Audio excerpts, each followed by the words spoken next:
as much as it is required to change the vocabulary and make it more modern and contemporary, so is also too important to preserve the traditionalness also.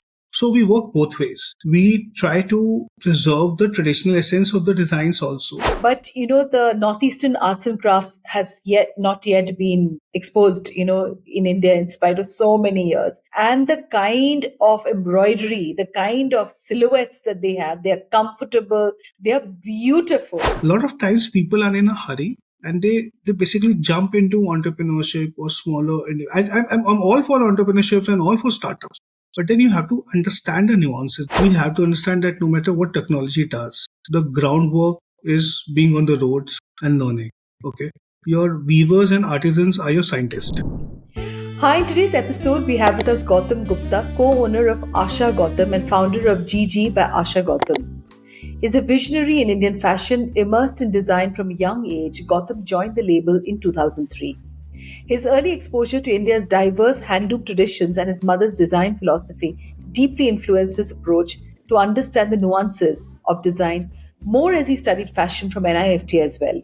In 2018, he launched GG by Asha Gautam, a luxury prep line that merges traditional textiles with contemporary chic silhouettes catering to modern audiences. Gautam has also been instrumental in promoting Indian craftsmanship, working with artisans across 30 clusters, which we are going to hear more from him. To revive vintage techniques, his designs have been showcased by FDCI at major fashion events, and he actively supports inclusivity in fashion through collaborations with NGOs. As a member of the Fashion Design Council of India, Gautam is a respected industry voice committed to blending heritage with innovation in Indian fashion. Oh my God, that was really long and a lot of achievements. Welcome, Gautam, in today's episode. Thank you so much for the wonderful introduction. Very kind words. Tell us your journey into fashion. What initially inspired you to join Asha Gautam? When did it start? So Asha Gautam was started in 1998 by my mother. She was always very fond of recreating pieces for herself. She did design my sister's trousseau, and everybody was like gaga over the collection that she made. So she was like free. She has my daughters were married. I was studying. So she started with a capsule collection after we persuaded her to start it as a profession. And to the surprise, in 2-3 hours, the entire collection got sold out. That boosted her confidence because she's not from a fashion background or a textile background, no formal education, just pure hobby and passion for Indian textiles and specifically for saris because saris is her next go-to thing. So she started in 98, did wonders. In 3-4 years, we were seeing the business and the brand growing. I was doing my graduation when she started, and I completed my post graduation in 2003. And then I had a choice of selecting something for my career, and this labels I saw. I'm the only witness of this label from 98 to 2003 apart from her. And I said, yeah, why not take this craft further? Why not take this endeavor forward? And why to work for someone else when I can make this brand grow? And in the process also, I started to love what she was making. So that was the entry point for me to, join the brand. And I think that is one of the best decision of my life. After 21 years, I go every day smiling gaga to my studio. And I don't think so. I'm more blessed than anyone else because I've got a dream career and life because of this business. We need more mothers need sons like you who are going to follow their mother's passion. So I'm sure a lot of our listeners are going to keep their fingers crossed to be inspired by you. You've been with Asha Gautam as the creative director for nearly 15 years now. So how has the brand evolved over time? Tell me a little bit, like from the time it started to where it is now. So I'm always a process-driven person. I feel that to understand or go into the top of the pyramid, you have to start from the bottom. So I first understood the nuances of the business, of the brand, of the design process, how things work on the ground level. Be it from small procurement of material to get the fabrics dye, to even handle clients, understand their needs. Every area and every department from 2003 when I joined till 2009 when I started my first collection, I actually worked on every area and department. And the surprising part was that I was never intended to become a designer. my only intent was to make her and her endeavor in the front. It was just in the process of working with her and learning with her, I realized that, okay, this is something even I want to do. And I started one or two, very small collections or capsule things, and it worked well. So in 2009, then I started taking over the roles in the creative part also in a very deep manner. And what I realized was that we have something which is very good going, but we need to penetrate further because India is abundance of craft, and back then it was much more deep. So we didn't have Google then so much so. Information wasn't there on the net or what it is now. That Facebook and Instagram all have come now in the past 7 8 years. Back then it was all about groundwork. So we started traveling. Okay, our first travel was from Banaras to various other places, from Bhuj to Maharashtra to Gujarat to South. And we, my point was to first strengthen our USPs to make things for us through the craftsmen. And from then, we started working on towards how to build a differentiated product which has a signature stamp of Asha Gautam, yet it looks just us.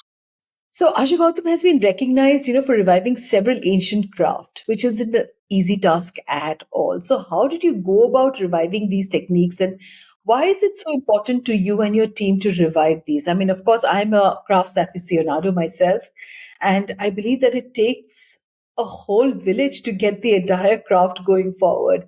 How did you go about it, Gautam? Absolutely, it takes a village and it takes a lot of traveling and courage and things also. So, see, idea was to first take one craft by one craft at a time. And the reason we started working more with the artisan was because they had amazing talent. And we were blessed that we were already having a client base who were looking for those. All we needed is was an intervention in design to change the dynamics a little bit, make it little more, to the needs of the new age clients. And this is how the process started. So we started from Banaras, then we went to Perch. We even started working on French knot recently, which is again a very beautiful embroidery.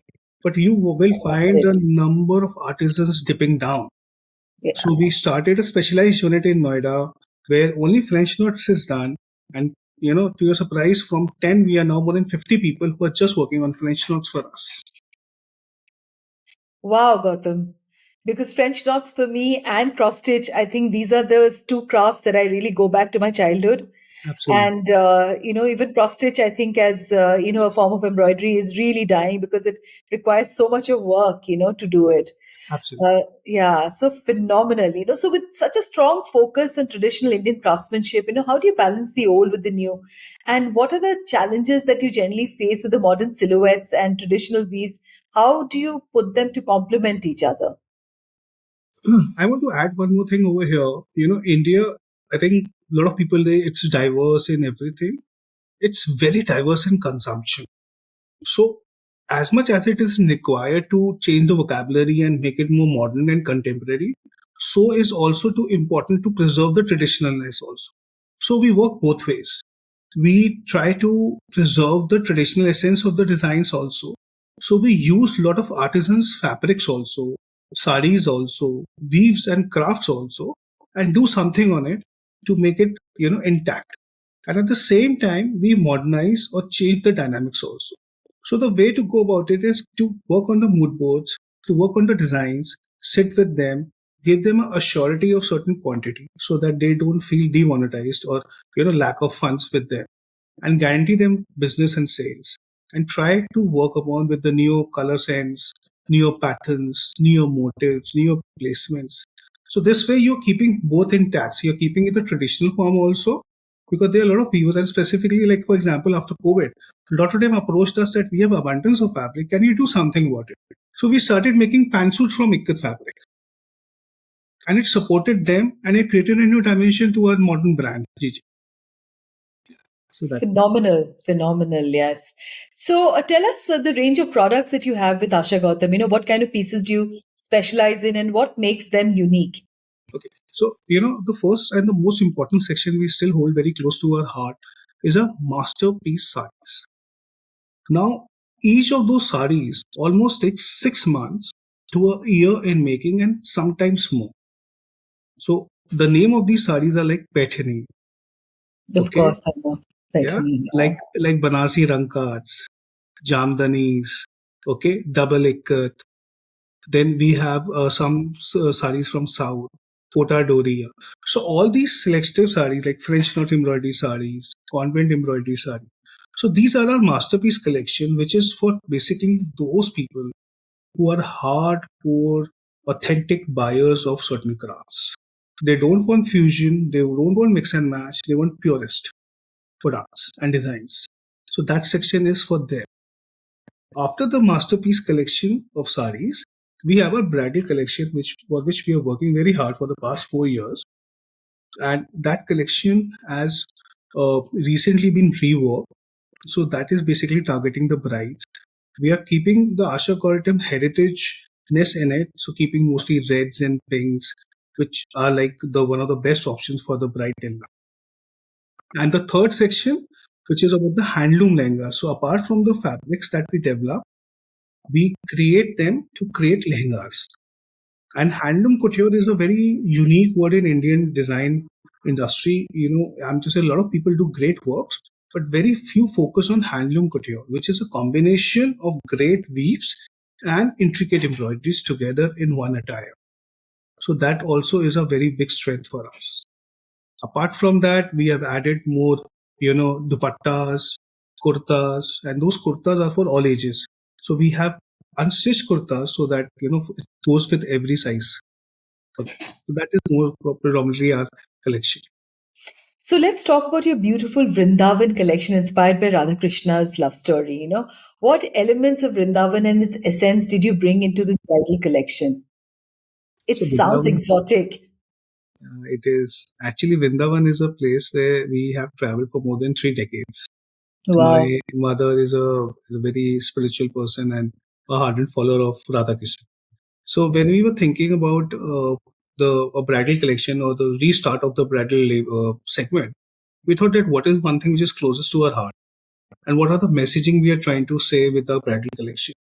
So we use the word love as a symbol, okay? Because for us, a marriage is a union of two people who are in love, and with that love word, we said that who is amongst our history the epitome of love, or someone who is known for their love, and then Yes. they came Radhakrishna. Yeah. So from the memories of our travel to the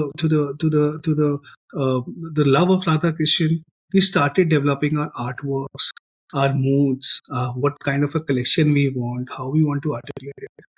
I don't think so. We have worked as extensively on any other collection than Vrindavan because we took us 18 months to make it. We used more than 30 techniques, 25 materials. We went all out. We used a lot of French knots and bridle of that interpretation. We created, the gopis of Radhaji decorated with French knots. So it was that collection is more closer to heart than business. It's a piece of memory for us. Wonderful, wonderful. I can just, I can sense the passion, from like across distance, Gautam, with you. Sustainability is increasingly important in fashion, right? And, your Kadam project is a testament to that. So, could you tell us a little bit about this initiative and how you're incorporating sustainable practices into the brand? Because fashion and sustainability don't go together because it is consumption, So, tell us a little bit about that. So, again, everything boils down to what you are as a person. So it started back then when my mother started, reinventing clothes and make things for herself from her grandmother's old clothes. So that was something that is second to her personality. So as the time goes by and when she started professionally, she used to give clients orders, client advices on reusing their existing, then buying from her itself. So it was basically initially started like a business loss, but it was not a business loss. It was someone who comes from a roots of saving money or preserving assets, because heirloom pieces are assets only. So she used to say and tell people that, okay, how you can use the existing one and create new one instead of just buying. So this has been a kind of a activity with us from 98. Okay, but we never formally announced it because a lot of clients were also like of opinion that they don't want people to know that it's an old piece. It was like a more of a stigma earlier. Now it has become more of a statement or a fashion statement that we are using an old piece or we are wearing an old design or we're wearing an old name. So when we're doing it for like more than 2 decades, we said why not announce it to the world and bring more people into the foray of reusing their existing clothes. So we have artisans, we have craftspeople who know how to handle those fabrics because they're working it for more than 2 decades. So they know how to finish it up, they know how to applicate it, they know how to use seeing the sensitivity of those fabrics because there's zari involved. There Yeah, is old yarns involved in it. So this needs a little more intensive care while doing everything. It's just not yeah, like cutting and stitching. So absolutely. this was our strength. And we said that why not spread? Because as you just said that no matter how big we are in our house, we go to the world tomorrow. So we are hearing news about climate issues, excessive production, textile waste. So we said, okay, let's try this.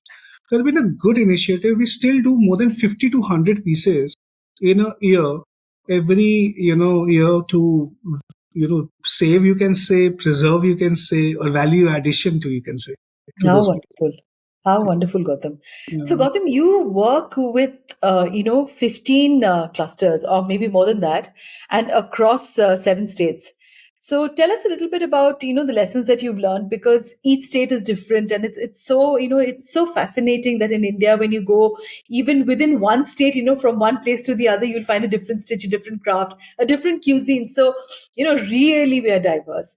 So, what are the kind of challenges and what are the lessons that you've learned, Gautam? In doing these 15 clusters, is it easy? Yeah. So actually, when we started, we never thought that we'll reach this much. It was just a step by step process. When we started working with one, we got great results. Then we started working another, and this is how it happened. As far as experiences and challenges goes, see, every state and every cluster have their own behavior patterns. One thing consistent with each of them was that they always look for security of their funds and hardmanship. So Yeah, we provided that from the first word go. So we used to give them advances to start the work so that they feel secure. So money was one thing. Sometimes a language challenge used to be there because like in South, people don't understand Hindi at all. Okay. So you have to communicate through them in languages and in designs in a bit of English and a bit of design. So you have to manage it, but it's not that tough because end of the day, you have a picture with whom you can work upon.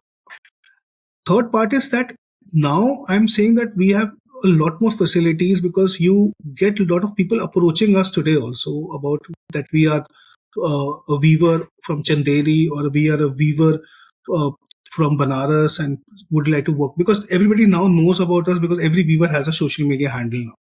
So I can't tell you that every day we get 30, 40 requests to work with us. It's just that we have to also balance the business part of it.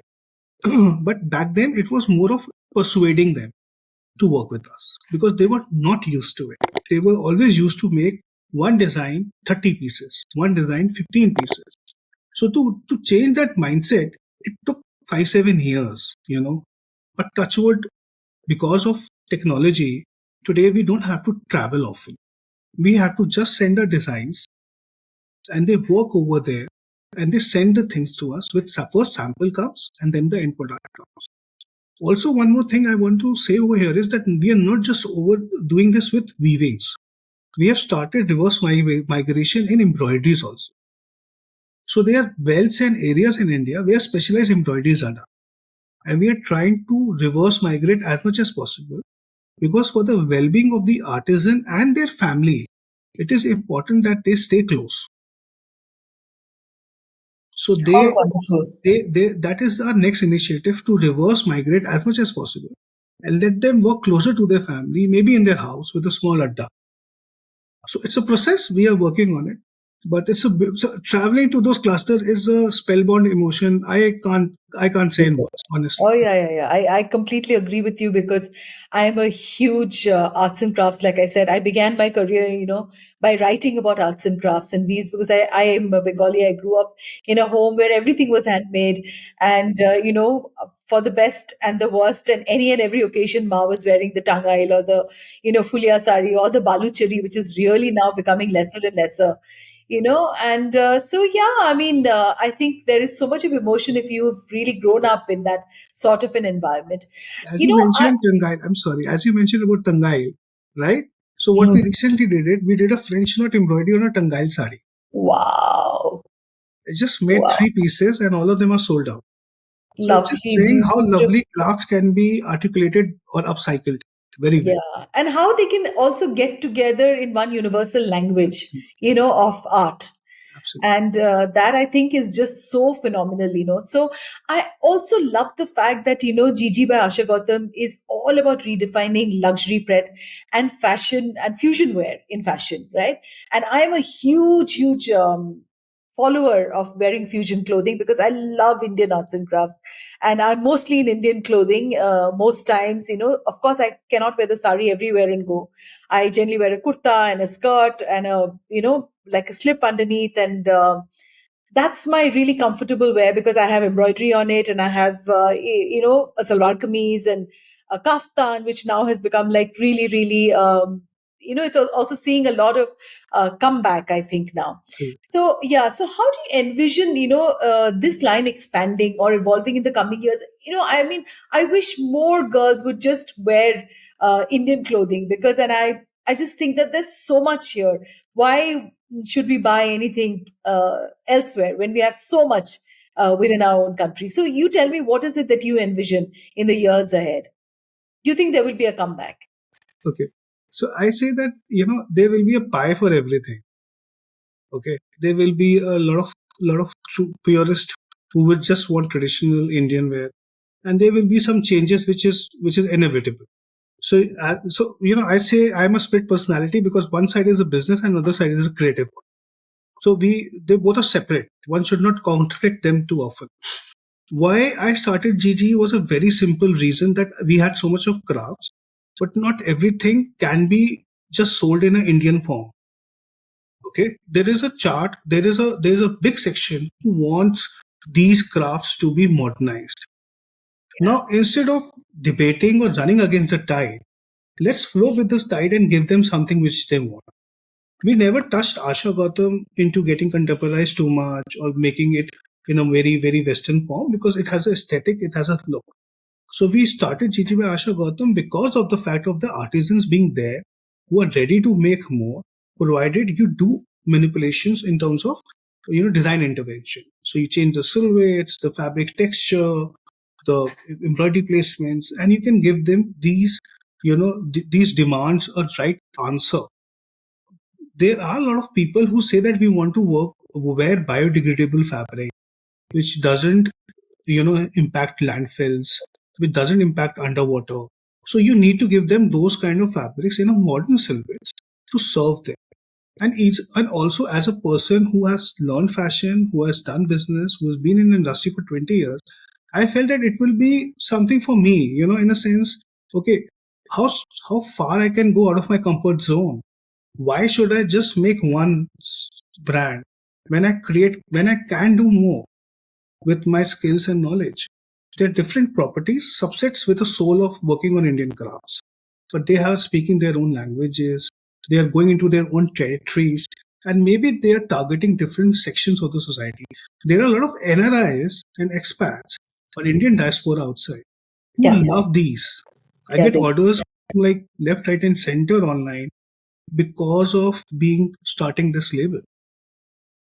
So if my artisan is getting benefit now, empowered, and I'm not harming the environment by residuing, I feel I'm doing fine. So this is how decide upon GG and still working upon it.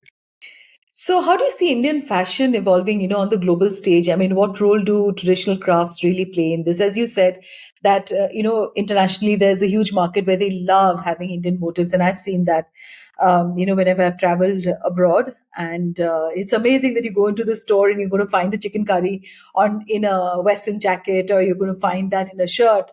And, they won't even know what embroidery it is. But then for me, I go and start feeling that fabric and touching that, because it has the hands of the weaver in it, right? But how much of it do you really see this going up in the global world? Do you see us really becoming a part and parcel, of craft? So let me say one thing very optimistically, that India will be the country in global fashion sooner or later. We'll be the pioneer. That's given. Okay. And the reason I have so much of belief is because of the craft fair. Yes. Second point is that how to articulate and use these crafts seeing the geography of the world. Not every country will have the same silhouettes and liking, so we have to modify, or there will be different brand working in different part of the world who will be taking the center stage. Yes, at the same time, there are two challenges. A, digitization of crafts, and lack of awareness of the consumers. So when I say digitalization of the crafts, or people making prints of ikat and bandhanis and using and highlighting and selling, I understand that will hit the craft, but then we have to have our own design intervention to make the crafts look different. So it's a consumer's market today. We cannot shy away from the fact. But if we, again, I'm saying it's all about taking your charge, believing in the craft, and doing something. Maybe you will start small. Maybe you will start with a city in a country, but you will make a mark. And we have so much of talent in the country. I can't tell you. I I see. agree. I mean, there's, we're just starting to explode. I agree with you fully. Yeah, I it will. completely agree with you because you know what? I actually grew up my formative years in Shillong. And then after that, I moved to Delhi. So I do consider myself a Delhi girl. And now I live in Bangalore. But you know, the Northeastern arts and crafts has not yet been exposed, you know, in India in spite of so many years. And the kind of embroidery, the kind of silhouettes that they have, they're comfortable, they're beautiful. And yeah, they're absolutely stunning. So you talk about Northeast, you talk about Ericel. Okay. Not just Eri Silk, you know, just the work that they do in Eri Silk, of course, in Shillong. There is, I know, in fact, she's come also on our podcast who works on Eri Silk, the Ahimsa Silk, right? But we're also talking about the Manipuri dupattas that they make. You know, it's like gauze like material with the, you know, with the flowers that they weave into it. The It's, Mekla Chadars. yeah, the Mekla Chador, it's stunning. It's, I've used Erisilk a lot, so I'm saying that it's so rightly said.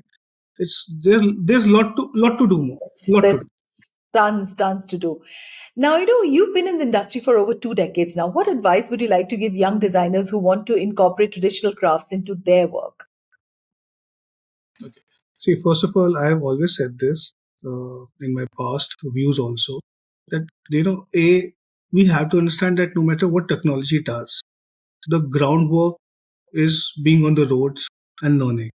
Okay, your weavers and artisans are your scientists. The kind of knowledge they will give you if you sit with them, you won't get from anywhere else. So we have to get little bit more of practical learnings done. Not just one cluster visit, which normally students get, is enough. You have to do much more than that. Secondly, choose a craft which you really believe in. Choose a weaving, choose a embroidery, choose any segment which you really believe in, and first put all your energies into that. When we started 20 years back, there was a different market. Okay, industry was at a different stage. Now industry is mushrooming with a lot of talents. So to stand out, you have to have one thing and justify it, nicely. So it's like one product at a time. I say one craft at a time. And thirdly, before plunging into entrepreneurship, it's very important to have exposure, to understand yourself, your skills. So you have to keep on doing part-time, full-time, internships, full-time, so that you get to know what exactly happens. A lot of times people are in a hurry and they basically jump into entrepreneurship or smaller. And I'm all for entrepreneurships and all for startups, but then you have to understand the nuances. This industry is very it's like an ocean, so you have to really dip in well to understand the tide and the depth of it. That's- And for those interested in owning a piece from your collection, what are the ways that someone can purchase an Asha Gautam product? And that goes for me also the question. yeah. So see, there are a lot of pieces which we don't put online, and there are reasons for it because the buyer of those pieces want that piece to be exclusive. Okay, but we do have GG by Asha Gautam, which is available on Aza online, Pioneer pop-up shop, and we do even take client orders online of it. So we work on online modes on some products and some segments. But yes, on some segments, we don't do the digitalization, we don't showcase because they are meant for people who just don't want these designs to be already there. They want to have a hand first on that. So this is some kind of a, I can say, maybe a strategy or a drawback, whatever terms you can say and perspective you think about it. So that is. Thank you, Gautam, for taking out the time today and being on our podcast. This has been one of the most interesting and heartfelt conversations because I'm a huge lover of arts and crafts in India, and it is always wonderful to have conversations with people who pursue this and don't ever give up on this, which requires tremendous amount of courage and belief, in Indian arts and crafts. Wishing Gigi all the best, and thank you, Gautam, once again. Thank you so much. Thank you so much.